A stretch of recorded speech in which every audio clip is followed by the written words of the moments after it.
Hello दोस्तों, welcome to civil मंत्रा। मैं हूं अनुपम। आज दोस्तों हम बात करेंगे मैथमेटिक सेकंड के बारे में। जो हमारा मैथमेटिक सेकंड है वो बीटेक फर्स्ट ईयर का दोस्तों सब्जेक्ट है, जो कॉमन सब्जेक्ट होता है मैथमेटिक सेकंड का। जिस आल ब्रांच में दोस्तों ये हमारा कॉमन सब्जेक्ट होता है।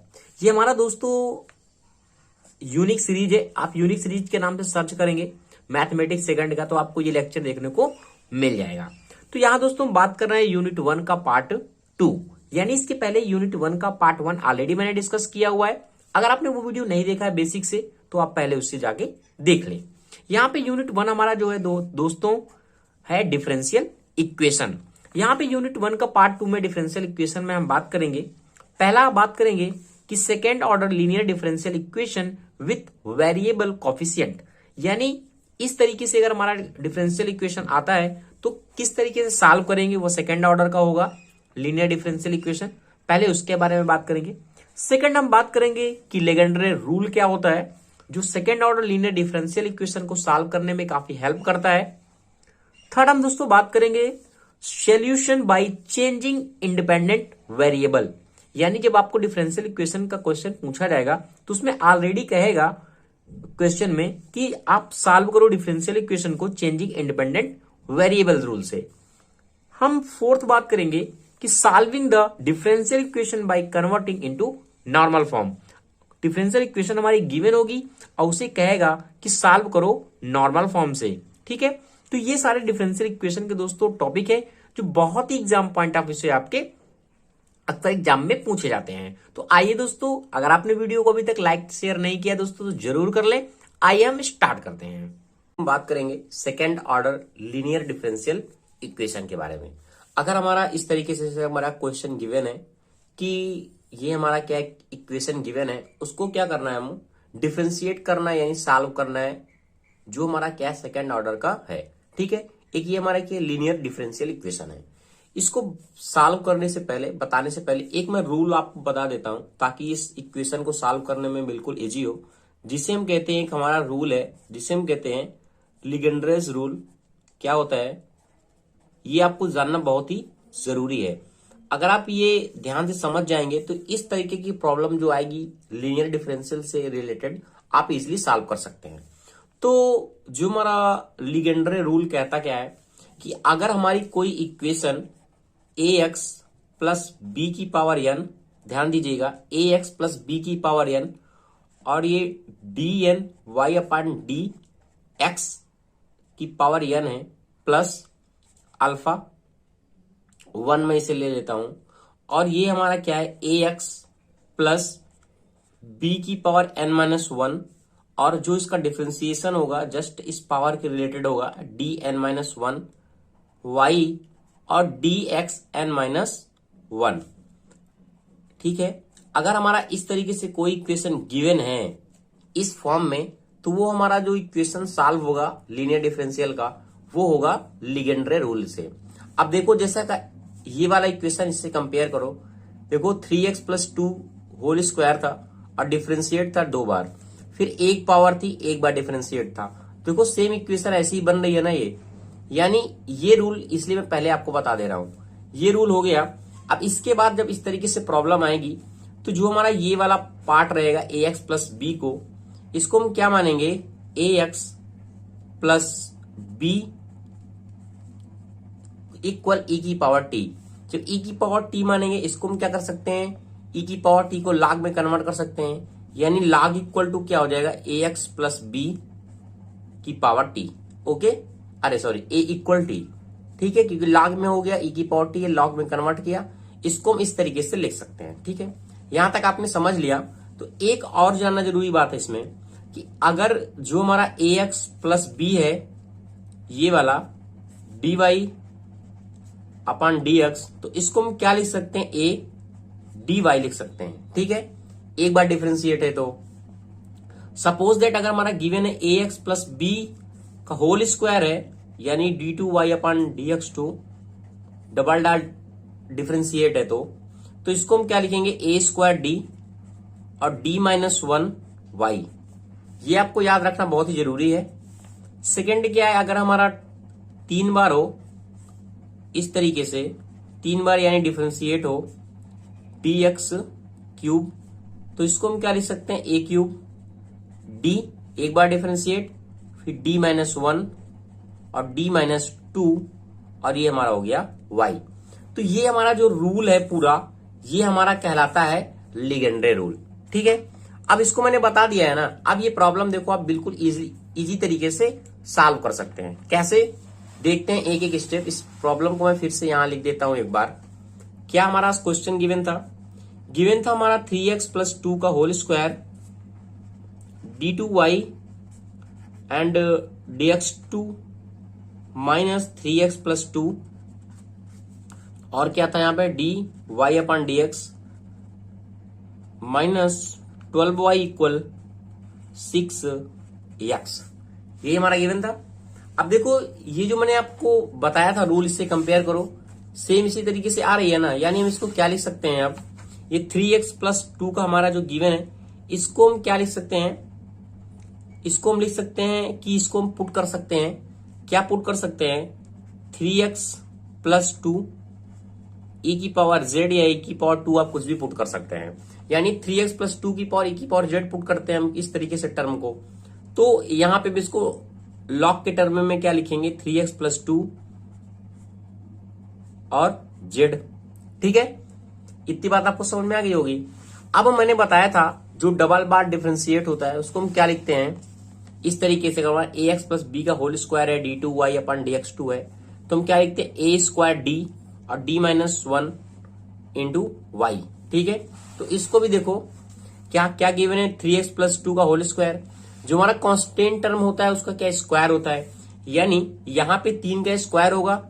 यानी इस इक्वेशन को अगर हम इस तरीके से लिखना चाहें, एज ए एक्सेलरी के फॉर्म में रिड्यूस करना चाहें पहले, तो हम क्या लिख सकते हैं, 9d, क्योंकि 3 त्रिक का 9, ए स्क्वायर डी, अब d माइनस 1 और y। ठीक है, माइनस का साइन। अब मैंने क्या बताया था, इस टर्म को क्या लिख सकते हैं, अगर हमारा A X plus B D Y upon D x है, ए डी वाई, ए यहां पे क्या है, कांस्टेंट टर्म 3 है, यानी 3, और डी और वाई ये क्या है, माइनस 12y है, इसको हमने माइनस 12y लिख दिया। अब यहां 6x है, यानी अगर 3x है तो यहां पे x की वैल्यू अगर हम कैलकुलेट करेंगे,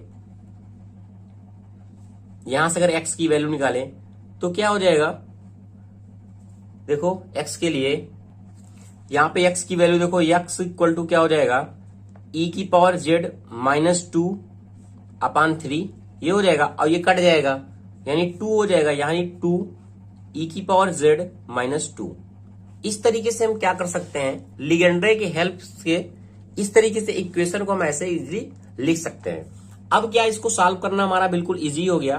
देखो यहां पे क्या हो जाएगा, 9d स्क्वायर माइनस 9d, इसका इससे मल्टीपल किया, और अब इसको कितना हो गया, माइनस 9d d, और ये माइनस 3d माइनस 12, इसको y को हमने कॉमन ले लिया यहाँ पे, और 2 e की पावर z माइनस 2 यहां पे हो गया। यहां तक कोई प्रॉब्लम नहीं है।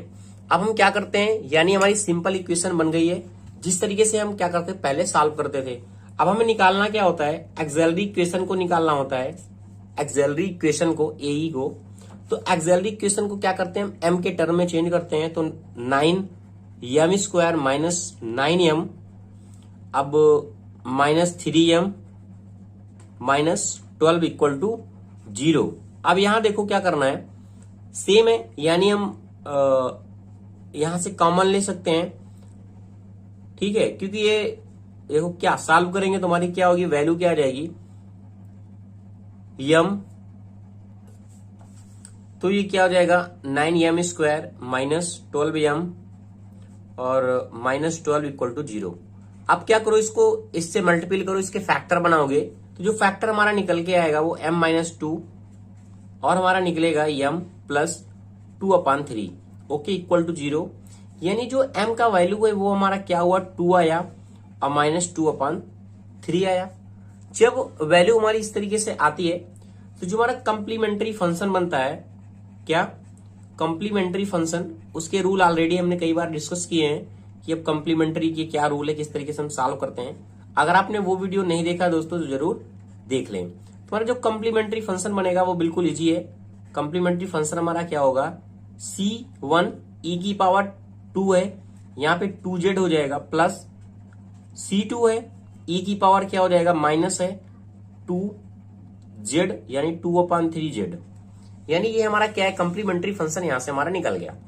तो अगर हमें कोई भी कंप्लीट सॉल्यूशन चाहिए होता है तो हम कंप्लीट सॉल्यूशन के लिए क्या निकालते हैं, हम CF निकालते हैं और PI निकालते हैं। यानी इसको PI को फाइंड करते हैं। सेकंड थिंग, अगर हम PI को फाइंड करेंगे तो 1 कितना हमारा ये वाली इक्वेशन जो गिवन है Z के रूप में, ये D के रूप में हमारा एक तरीके से कितना है, 9d² माइनस 12d और प्लस 12। यही तो हमारी इक्वेशन है, ठीक है। ये माइनस है, सॉरी माइनस 12 है, और ये 2 e की पावर z माइनस 2, ठीक है। यहां तक हमने कर लिया इसे सॉल्व, देखो, ठीक है। इसको सॉल्व करने के बाद क्या है, इसे हम किस तरीके से सॉल्व करेंगे, बिल्कुल इजी हमारा रूल है। ये हमारा 2 क्या है, सब में मल्टीपल है, इसलिए हमने 2 को बाहर कर दिया। ये हमारा क्या है, 9d² minus 12d minus 12 e की पावर z हो जाएगा, माइनस, एक काम करो, ये 2 सब में है, ये 2 इसमें भी होगा, यानी 2 अभी हम कॉमन रहने देते हैं यहाँ पे, 2 इसको ये लो, ये वाले 2 को। अब इसको हम क्या लिख सकते हैं, e की पावर 0, अभी ये वाले 2 की बात कर रहे हैं, ठीक है, e की पावर 0, क्योंकि e की पावर 0 का वैल्यू 1 होता है, 9d² माइनस 12d माइनस 12, ठीक है। अब क्या होता है, जब इस तरीके से हमारी PI निकलता है तो e की पावर जो z है यहाँ पे 1 के रूप में है, यानी हम क्या करेंगे, जो हमारा यहाँ d की वैल्यू पुट करेंगे वो 1 पुट करेंगे, और यहाँ पे क्या है 0 हो गया तो 0 पुट करेंगे, तो ये कितना हो जाएगा 2 1/, हमने क्या किया, यहाँ पे जो वैल्यू था d की जगह हमने 1 लिया, तो कितना हो जाएगा 9 माइनस 12 माइनस 12, ओके। और ये कितना हो जाएगा, ये हमारा हो जाएगा 2 और 0 हो जाएगा, यानी माइनस 12 बचेगा, ये इतना ही बचेगा यहां से। अब देखो इसको हम आगे सॉल्व करते हैं, 2, अब ये कितना हो जाएगा, e की पावर z है यहाँ पे, e की पावर z, तो माइनस माइनस 12 यानी 14 हो गया, 24 हो गया। 24 को अगर हम 9 से माइनस करते हैं तो कितना हो जाएगा, माइनस 15 हो जाएगा, यानी ये हमारा कितना हो जाएगा, e की पावर z 15 माइनस, ये भी हमारा माइनस है, ये भी हमारा माइनस है, क्योंकि इसे हम प्लस कर देते हैं, ये कितना हो गया 2/12, ठीक है।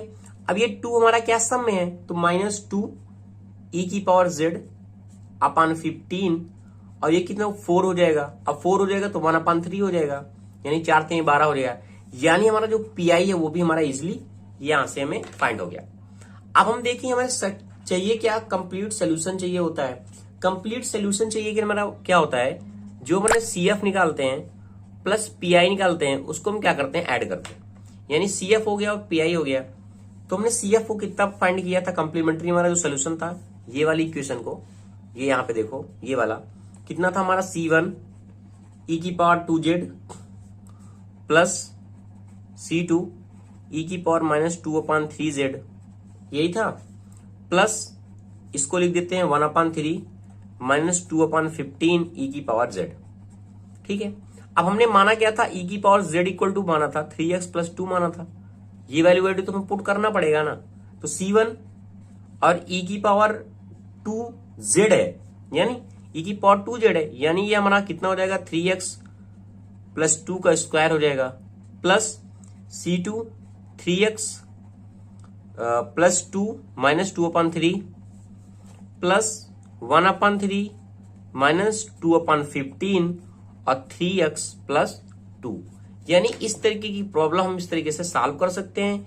ये दोस्तों हमारा कंप्लीट हो गया आंसर, ठीक है। तो आशा करता हूं ये वीडियो आपको समझ में आ गया होगा इजिली कि लेजेंडर रूल हम किस तरीके से लगाएंगे और क्या होता है और किस तरीके से हम इसे क्या करेंगे, सॉल्व करेंगे। Thank you watching this video. अगर आपको वीडियो अच्छा लगा है प्लीज दोस्तों चैनल को लाइक शेयर कमेंट आप जरूर करें। यानी डिफरेंशियल इक्वेशन की हमने जो भी इंपॉर्टेंट प्रॉब्लम थी वो हमने सॉल्व किया है। अब हम यहाँ देखेंगे कि जो हमारी लीनियर डिफरेंशियल इक्वेशन होगी उसको हम जो हमारे इंडिपेंडेंट वेरिएबल है उनको चेंज करके हम किस तरीके से सॉल्व करेंगे। ये क्वेश्चन मैंने क्या किया हुआ कंसिडर किया है, इसकी हेल्प से हम क्या करेंगे, एक एक स्टेप को, प्रोसेस को देखेंगे कि किस तरीके से हम जो हमारे इंडिपेंडेंट वेरिएबल है उनको चेंज करके हम डिफरेंशियल इक्वेशन को किस तरीके से सॉल्व करते हैं। तो देखो ये हमारा कोई इक्वेशन गिवन है, कह रहा है कि solve the changing the independent variable.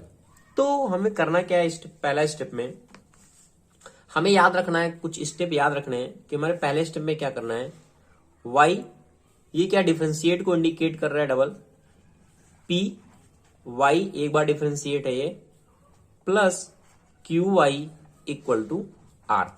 इससे हमें करना क्या है, ये जो इक्वेशन है इससे हमें क्या करना है, पहले कंपेयर करना है। ठीक है, तो जब हम कंपेयर करेंगे तो देखो y डैश यहां पे सेम है, कोई दिक्कत नहीं। अब ये dy dx है y डैश की जगह, p हमारा कितना है, यहाँ पे p हमारा है 3 sine x minus cot x. ठीक है, मैंने मान लिया ये स्टेप हमारा फर्स्ट है। ओके, स्टेप फर्स्ट में हम क्या कर रहे हैं, कंपेयर कर रहे हैं। और हमारा यहाँ पे q क्या निकलेगा, जो हमारा q होगा, q ये क्या होगा 2, ये y है sine square x. Okay, 2 sine square x, और हमारा जो r है, r इक्वल टू क्या होगा, e की पावर माइनस कॉस एक्स और साइन स्क्वायर एक्स। ठीक है, ये हमारा हो गया दोस्तों पहला स्टेप। इसके बाद हमें करना क्या है कि चूज करना है, सपोज दैट कि हमारा बात करते हैं स्टेप सेकंड में हम क्या करेंगे, स्टेप सेकंड में हम देखेंगे कि चूज जेड सच दैट, जो हमारा जेड सच दैट होगा यानी D Z upon D X का whole square equal to Q. ठीक है, इस तरीके से हमें करना है सेकंड स्टेप में। तो देखो D Z upon D x है। ठीक है, तो D Z upon D x हमने कन्वर्ट कर लिया। अब हमारा क्यू कितना है, यहाँ पे क्यू इक्वल टू क्यू है, क्यू कितना है 2 साइन स्क्वायर एक्स है, बट हमें साइन स्क्वायर एक्स लेना है, 2 से कोई मतलब नहीं है। तो क्यू इक्वल टू हम देख रहे हैं साइन स्क्वायर एक्स, तो हमने क्या किया, ये साइन स्क्वायर एक्स, क्योंकि कांस्टेंट टर्म है कांस्टेंट ही रहेगा। अब अगर हम D Z upon D x यहां से निकालते हैं, D Z upon D x, तो कितना हो जाएगा, साइन एक्स हो जाएगा। ठीक है, तो ये हमारा एक स्टेप हो गया। इसके बाद हमें क्या करना, क्या होता है, जो हमारा D Z upon D x है, यहां मैं लिख देता हूं स्टेप थर्ड में, ताकि आपको एक स्टेप क्लियर हो जाए। अब हम बात करें अगर स्टेप थर्ड की, स्टेप थर्ड में हम क्या करेंगे, जो हमारा D Z upon D X होगा, D Z upon D X होगा, यानी यहां हमारा जो ऑब्टेन जेड होगा उसका क्या करेंगे, हम इंटीग्रेशन करेंगे। क्या करेंगे, इंटीग्रेशन करेंगे। यानी अगर डी जेड हमारा साइन एक्स है, इस तरीके से देखो साइन एक्स है, अगर हम इसको इंटीग्रेट करते हैं, ठीक है, इसको इंटीग्रेट किया हमने, इस टर्म को हमें क्या करना है, इंटीग्रेशन करना। मैं लिख देता हूं इंटीग्रेशन करना है, इंटीग्रेशन करना है हमें। जब हम इसका इंटीग्रेशन करेंगे तो हमारा क्या होगा, ये जेड हो जाएगा, जेड, और ये साइन एक्स के लिए क्या हो जाएगा, माइनस कॉस एक्स, यानी कॉस एक्स, यानी जेड की वैल्यू हमें यहां से मिल गया, जेड माइनस कॉस एक्स हमारा होगा।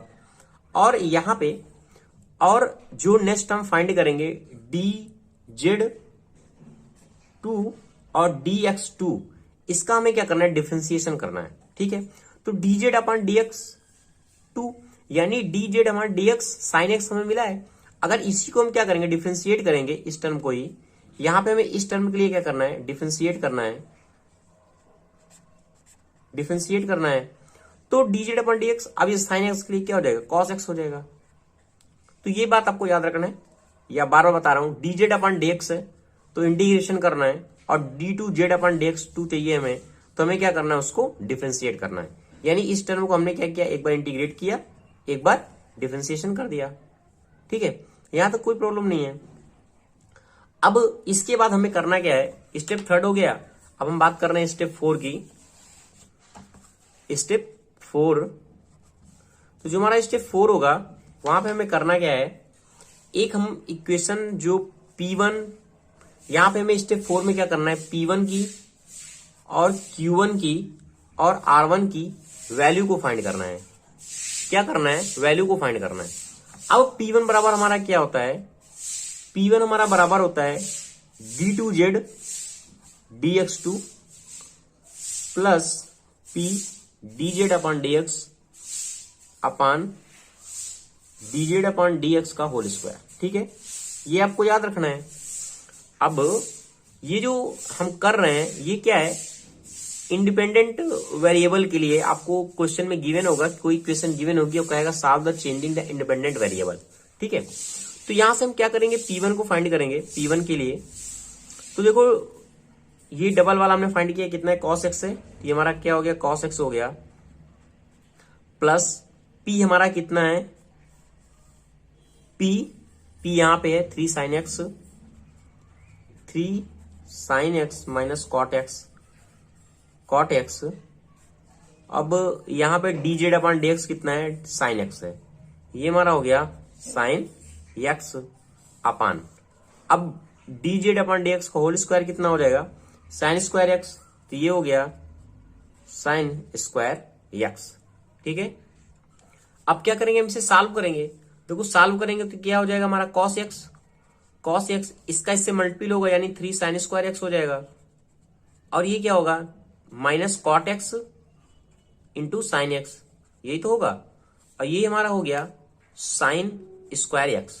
ओके, अब देखो ये हमारा cos x है, अब एक स्टेप मैं और सॉल्व करता हूं, cos x plus 3 sin square x minus, अब cot x क्या होता है हमारा, cos x अपन sin x होता है, sin x, और इंटू या क्या होगा sin x हो गया, यहां पे हमारा क्या है sin स्क्वायर x है, sin स्क्वायर x। देखो cos ऑफ sin, ये sin से sin कट जाएगा, ये माइनस cos बचेगा, ये माइनस cos, ये भी कैंसिल हो जाएगा, और sin स्क्वायर x भी कैंसिल हो जाएगा, यानी हमारा जो P1 होगा वो कितना निकलेगा, 3 निकलेगा। ठीक है, इसी तरीके से Q1 को फाइंड करो। देखो Q1 को फाइंड करने के लिए क्या करेंगे, Q1 इक्वल टू हमारा फॉर्मूला जो निकल होता है वो होता है Q1 equal to Q upon dz upon dx का होल स्क्वायर। ठीक है, यही फॉर्मूला हमारा होता है। अब देखो Q हमारा कितना निकला था, 2 sin स्क्वायर x, ये हमारा हो गया 2 sin स्क्वायर x, और dz अपॉन dx का होल स्क्वायर कितना है, sin स्क्वायर x, ये कट गया यानी ये 2 आ गया। Q1 की वैल्यू भी मिल गई, कितनी मिल गई, 2 मिल गई। दोस्तों आपसे रिक्वेस्ट है, अगर आपको ये समझ में आ रहा है, अच्छा लग रहा है वीडियो, तो प्लीज दोस्तों लाइक शेयर कमेंट आप जरूर करें। ये Q1 हो गया, अब हमें चाहिए कि R1 चाहिए, R1 के लिए हम क्या करेंगे, R1 का हमारा जो फॉर्मूला होता है R dz अपन dx का होल स्क्वायर होता है। ठीक है, अब R कितना है, e की power minus cos x, e की पावर माइनस cos x, और ये हो गया हमारा sin स्क्वायर x, और ये कितना हमारा sin स्क्वायर x है। अब देखो ये भी कैंसिल, कितना बचा, e की पावर माइनस cos x। ठीक है, अब हम e की पावर माइनस cos x हमारा बच गया, मैंने इसे मान लिया e की पावर z। ओके, क्योंकि z equal to minus cos x, तो e की पावर x मान लिया। यहां तक करने के बाद हमें करना क्या है, जो हमारी इक्वेशन रिड्यूस हुई है वो क्या मिला हमें, यानी कहने का मतलब रिड्यूस्ड इक्वेशन में क्या मिल गई। अब देखो वैल्यू को पुट करो, क्या मिला था हमें, d2 y upon D Z square था, जेड स्क्वायर हो गया, प्लस यहां P1 हमें कितना मिला, 3 मिला, 3 हो गया। ठीक है, 3 हो गया। अब कितना होगा, d y upon D x हो जाएगा, प्लस Q1 y, यानी Q1 y का मतलब 2, क्योंकि Q1 हमें कितना मिला, 2y मिला है, और ये हो गया e की पावर z। ये स्टेप देखो मैंने कहां से लिखा, इसे हमें कंपेयर करना होता है लास्ट में, जो हमारी फाइनल रिड्यूस इक्वेशन बनेगी उसे हमें करना क्या है, इस फॉर्मूले पे रखना है d2y upon D Z square plus P1 dy upon D Z plus Q1 y equal R1। यही हमने किया। ये देखो P1 हमें मिल गया था, सेम है हमारे Q1 कितना मिला था, 2 मिला था, 2y हो गया, और ये e की पावर z हो गया। यानी ये हमें अब इक्वेशन देखो किस तरीके से मिल गई, जैसे हम पहले डिफरेंशियल इक्वेशन को सॉल्व करते थे। अब यहां के बाद देखो आपको प्रॉब्लम बिल्कुल इजी हो जाएगा। इसी स्टेप को मैं आगे सॉल्व करता हूं। ये हमें क्या मिला है, रिड्यूस इक्वेशन मिल गई। अब रिड्यूस इक्वेशन मिल गई तो हम क्या कर सकते हैं, इसका ऑक्सिलरी इक्वेशन लिख सकते हैं यम के फॉर्म में चेंज करने के बाद, यानी m square 3m plus 2 equal to 0। अब क्या है, इसकी वैल्यू को फाइंड करेंगे यम के, तो यम इक्वल टू क्या निकलेगा, -1 निकलेगा और -2 निकलेगा सॉल्व करेंगे तो। अब यम का वैल्यू हमें मिल गया, हमें चाहिए क्या, CF चाहिए, कम्प्लीमेंट्री फंक्शन चाहिए। तो कम्प्लीमेंट्री फंक्शन जब हमारी इस तरीके से आती है इक्वेशन, तो हमारा क्या होता है, कम्प्लीमेंट्री जो हमारा फंक्शन निकल के आता है C1 e की power -z plus C2 e की पावर -2z। ठीक है, यहां तक कोई प्रॉब्लम नहीं है। तो यहां तक हमारा क्या हुआ, CF निकल गया। CF के बाद हम क्या करते हैं, PI निकालते हैं, पार्टिकुलर इंटीग्रल को। तो PI हमारा क्या होगा, 1/, ये हमारा D के फॉर्म में हो जाता है, यानी d² प्लस 3d प्लस 2 और इक्वल क्या है, e की पावर z है, यानी e की पावर z। अब यहाँ कांस्टेंट टर्म क्या है, 1 है, यानी z इक्वल टू अगर हम 1 रखेंगे तो क्या होगा, e की पावर z और ये 3 2 5 1 6 यानी 6 आ जाएगा। यानी जो हमारा PI है, पार्टिकुलर इंटीग्रल है, वो हमें e की पावर z/6 मिल गया। यानी हमारा जो कंप्लीट सोल्यूशन क्या होता है, जो हमारा कंप्लीट सोल्यूशन होता है, कंप्लीट सोल्यूशन वो क्या होता है, y इक्वल टू क्या होता है, CF होता है, CF प्लस PI, यही होता है। तो CF को हमने कितना फाइंड किया, ये हमारा CF निकल आया, C1 e की power -z plus C2 e की पावर -2z प्लस PI कितना है, e की पावर z/6। तो ये हमारा क्या है, यहां तक हमारा आंसर आ गया। बट हमें z को भी लिया था, वैल्यू माना था। तो C1 e की पावर z इक्वल टू क्या था हमारा, -z इक्वल टू हमारा क्या, cos x था एक तरीके से। ठीक है, ये फिर z equal to -cos x था, क्योंकि हमने cos के टर्म में लिया था। ठीक है, तो यहाँ पे माइनस माइनस कैंसिल, यानी e की पावर क्या हो जाएगा, cos x हो जाएगा, प्लस C2 e की power 2 cos x plus e की पावर -cos x और हमारा हो गया 6। तो ये दोस्तों हमारा क्या हो गया, कंप्लीट आंसर हो गया। तो आपको समझ में आ गया होगा कि हमारा जो changing of independent variable rule है किस तरीके से एप्लीकेबल होता है किसी भी क्वेश्चन में। Thank you watching this video. अगर आपको वीडियो अच्छा लगा है तो प्लीज दोस्तों चैनल को लाइक शेयर कमेंट आप जरूर करें। बात करेंगे यूजिंग नॉर्मल फॉर्म, इस इक्वेशन को हमें क्या करना है, सॉल्व करना है। ठीक है, तो डिफरेंशियल इक्वेशन की दोस्तों हम कई सारी प्रॉब्लम को डिस्कस कर चुके हैं और उसमें हमने कई सारे फॉर्म को देखा है। यहाँ पे आज का हमारा क्वेश्चन है कि using the normal form solve this equation. Okay, तो नॉर्मल फॉर्म में जब मैं आपको बताया था कि स्टेप किस तरीके से सॉल्व करते, बेसिक स्टेप क्या होते हैं, अगर आपने वो वीडियो नहीं देखा है इसके पहले का तो जरूर देख लें। ये इसका प्रॉब्लम सेकंड है। तो बात करते इसको हम कैसे करेंगे। तो पहले मैंने बताया था स्टेप हमारा जो फर्स्ट लेंगे वो हम कैलकुलेट क्या करेंगे, इस पे कंपेयर करेंगे। अब कंपेयर किस तरीके से करना है, एक इक्वेशन हमारा d2y/dx2 plus p dy/dx plus q y equal to r। ठीक है, इस इक्वेशन से इस इक्वेशन को क्या करना है, हमें कंपेयर करना है। अब कंपेयर करोगे, देखो यहां पे कुछ मिल रहा है नहीं मिल रहा। अगर ये फर्स्ट स्टेप हमें करना क्या होता है, यहां पे इसके कोएफिशिएंट को 1 करना होता है। ठीक है, अब देखो p इक्वल टू क्या है, p इक्वल टू क्या है, -4x है। ठीक है, -4x हमने लिख दिया। अब p इक्वल टू क्या है, p 4x² -1, यही है। और यहां पे जो हमारा q मिल रहा है, सॉरी ये हमारा p -4x था, एक मिनट ये मिस्टेक हो गया।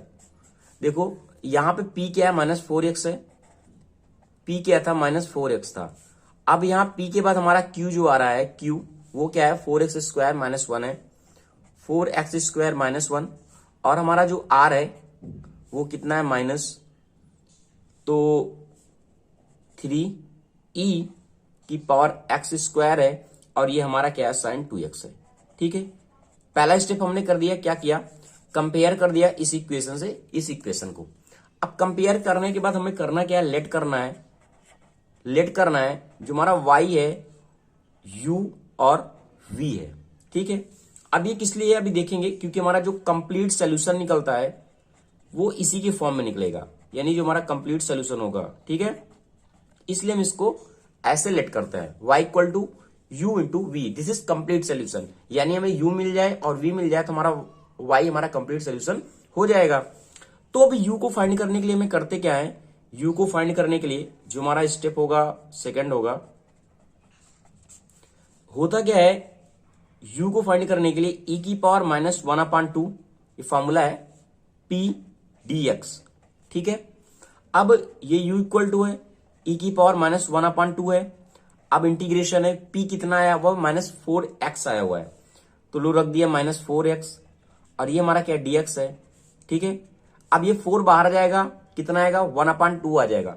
अब इसका इंटीग्रेशन करेंगे x का, तो x²/2 आएगा, यानी सॉल्व किया तो कितना x² आया, यानी हम इसको e की पावर x² लिख सकते हैं, ठीक है। ये हमारा क्या आ गया, u आ गया। यहां तक आपको समझ में आ गया होगा। यानी स्टेप हमारा सेकंड, हमें u का वैल्यू मिल गया है। अब हमें फाइंड एटलीस्ट क्या करना है, v को फाइंड करना है, ठीक है। v को फाइंड करने के बाद हमें स्टेप थर्ड पे क्या करना है, जो हमारा स्टेप थर्ड होगा वो हमें सॉल्व करना है i equal to q -1/2 dp/dx -p²/4। ये एक तरीके का हमारा दोस्तों फॉर्मूला स्टेप है। तो हमें स्टेप 3 में यही करना है, थर्ड पे। अब हमारा q कितना निकल पाया है, 4x² -1 है, लिख दो 4x² -1 -1/2 dp/dx, ये dp/dx होगा, माइनस का साइन के साथ है, 1/2 है। अब -4 ऑलरेडी रहेगा, x का x²/2 हो जाएगा, ठीक है। तो यानी -4 आएगा क्योंकि x का 1 हो जाएगा। अरे यार देखो, इसका dp/dx करेंगे -4 आएगा ना, -4 है। अब p²/4 है, तो p कितना है, ये है, इसका स्क्वायर करेंगे 16 आएगा, यानी 1/4 और 16 x², ठीक है। अब इसको सॉल्व करो, देखो ये से क्या हो गया, 4x² हो गया। अब ये 4x² प्लस में है, ये माइनस में कैंसिल हो गया, और ये कितना हो जाएगा 2 हो जाएगा, ठीक है। अब ये प्लस का साइन के साथ हुआ, ये माइनस का साइन के साथ हुआ, यानी ये आ गया 1, ठीक है। i इक्वल टू में क्या मिल गया, 1 मिल गया स्टेप थर्ड पे। अब हमें करना क्या है, स्टेप 4 में क्या करना है, जो हमारा स्टेप 4 होगा वहां पे हम करेंगे क्या, s बराबर r/u, ठीक है।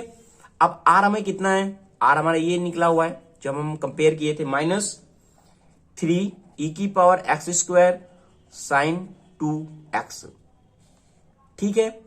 और हमारा u कितना आया होता, e⁻x², यानी ये टर्म और ये टर्म हमारा क्या हो गया, कैंसिल आउट हो गया। हमें मिला क्या, -3 sin 2x, यही तो हमें मिला यहां से, कितना, यस बराबर, ठीक है। स्टेप ये हमारा क्या है, 4 है। अब हम बात करते हैं स्टेप 5 में हमारा जो नॉर्मल फॉर्म होता है, नॉर्मल फॉर्म क्या होता है, d2v/dx² plus v iv equal yes, ठीक है। अब इस इक्वेशन को क्या करो, पुट करो, तो यहां पे d2v/dx² हमें पता नहीं है, हमने i ऑलरेडी निकाला था 1, देखो यहां पे i हमने ऑलरेडी 1 निकाला था, तो यहां पे क्या हो गया, i v हो गया, यानी 1 v हो गया, और यस हमारा कितना है, -3 sin 2x है, ठीक है। यहां समझ में आ गया होगा आपको। अब इस इक्वेशन को क्या करो, एक्सिलरी फॉर्म में लिखो। एक्सिलरी फॉर्म में लिखेंगे, जब एक्सिलरी फॉर्म में हम लिखते हैं तो यहां पे होता क्या है, d2 के फॉर्म पे आता है पहले, d2² + y dv, ठीक है। तो यहां पे हम इसको ऐसे लिख सकते हैं, m² + 1 = 0। अरे यार एक्सिलरी इक्वेशन तो है, जब हम CF और PI को फाइंड करते थे ऐसे ही करते थे। तो m², यानी m = यहां माइनस क्या वैल्यू हमारी क्या निकलेगी, ± आयोटा। इसके बाद हम क्या करेंगे, CF को फाइंड करेंगे। जब i के फॉर्म में आता है तो हमारा जो CF का रूल क्या होता है, C1 cos के साथ लगता है, एक बार साइन के साथ, C1 cos x + C2 sin x, ठीक है। यहां पे हमें CF मिल गया। अब हमें चाहिए क्या, PI चाहिए। PI क्या आएगा हमारा, ये d² था, यानी d² + 1 था, और ये हमारा कितना है, ये -3 sin 2x है। अब PI का क्या रूल, अगर साइन के साथ आता है तो हम जो d² = मानते हैं वो -a² मानते हैं, अगर हमारा ये डिनोमिनेटर 0 नहीं हो रहा है तो ठीक है। तो ये देखो ये क्या हो गया, हमने फॉर्म किया तो ये कितना हो गया -3 हो गया। अब ये कितना हो जाएगा d², यहाँ 2 है यानी -4 होगा +1, और ये कितना हो जाएगा sin 2x। इसको सॉल्व किया, ये भी -3 आएगा यानी ये कैंसिल हो गया, यानी जो हमारा पीआई आ गया वो कितना आ गया sin 2x आ गया। यहां तक कोई भी प्रॉब्लम नहीं है दोस्तों। अगर आपको ये वीडियो दोस्तों अच्छा लग रहा है तो प्लीज दोस्तों लाइक शेयर कमेंट आप जरूर करें, ताकि मैं आपके लिए ऐसे वीडियो लाता रहूं। अब देखो हमें पीआई मिल गया था, अब इसके बाद हमें करना क्या है, जो हमारा कंप्लीट यहां पे सोल्यूशन निकलता है, इसका कंप्लीट सोल्यूशन वो क्या होगा, v बराबर, क्योंकि u तो हमें मिल गया था, जो v होता है वो होता है CF plus pi. CF plus pi होता है। अब देखो CF हमने ये निकाला था, ये देखो CF हमने ये निकाला, पीआई हमने ये निकाला, दोनों को क्या करेंगे प्लस कर देंगे। तो CF हमारा कितना था, C1 cos x, C2 sin x और प्लस sin 2x। ठीक है, ये हो गया। अब हमारा जो फाइनली कंप्लीट सोल्यूशन निकलता है डिफरेंशियल का, जो हमने लेट किया था y बराबर u इंटू वी, ये लेट किया था, इसको तो वैल्यू तो पुट करना पड़ेगा ना। तो हमें y भी मिल गया, u भी मिल गया। अब देखो e की पावर ये हमारे मिला था, u मिला था, और ये हमें v भी मिल गया। तो हम इसको इस तरीके से लिख सकते हैं, C1 cos x, C2 sin x plus sin 2x bracket e की पावर x स्क्वायर। तो ये दोस्तों हमारा हो गया फाइनल आंसर। तो thank you watching this video दोस्तों। अगर आपको वीडियो अच्छा लगे तो प्लीज दोस्तों लाइक शेयर कमेंट आप जरूर करें।